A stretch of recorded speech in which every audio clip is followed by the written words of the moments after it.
the following situations. There's A, B, and C. I've put them here. So we need to determine this transportation in,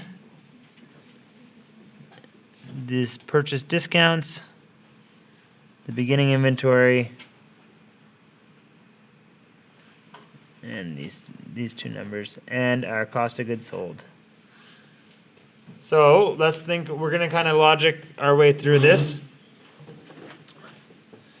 Here we have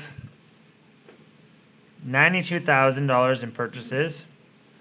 We had $4,000 in purchase discounts. We're not sure what the purchase returns and allowances are. And we have transportation in, and then we have the cost of goods purchased.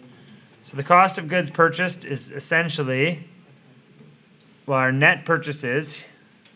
If we had it in our net would go in here, right? And then we would add back transportation in to get our cost of goods purchased. Okay, so our net is just a number in between here. Right now, we just know that we can find out what the negative number is here. So all we need to do is to determine if we have 92,000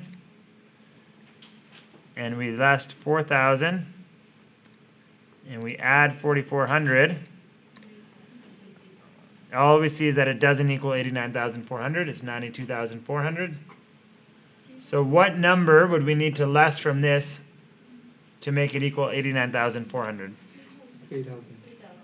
3,000, yeah.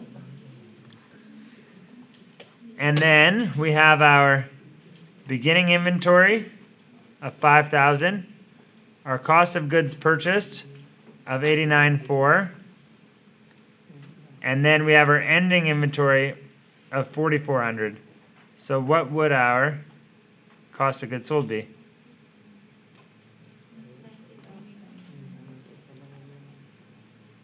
It would be 90,000.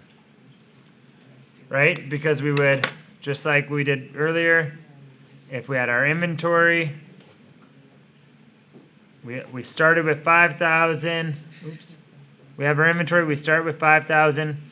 We add our cost of goods purchased, 89. Remember, cost of goods purchased is kind of like after we'd get the net purchase and we'd add all the transportation, it's kind of the last number. So we get that, which is 94,400.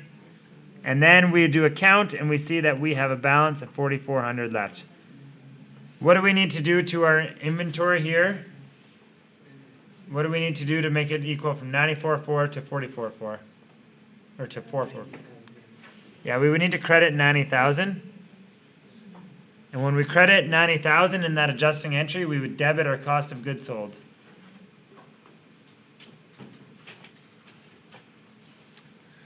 So what about here?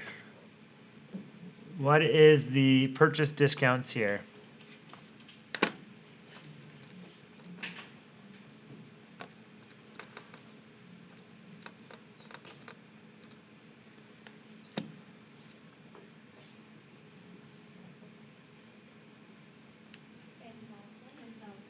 $10,000, correct.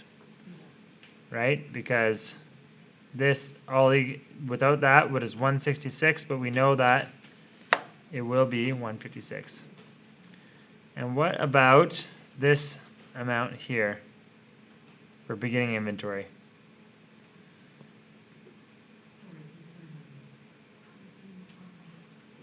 $40,400, right?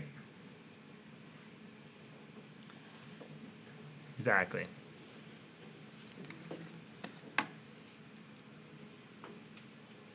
And finally, in this scenario, what is our cost of goods purchased?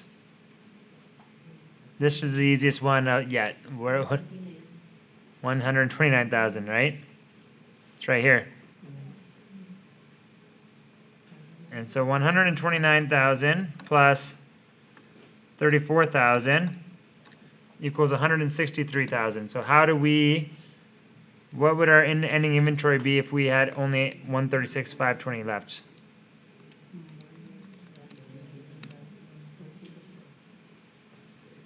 $26,480.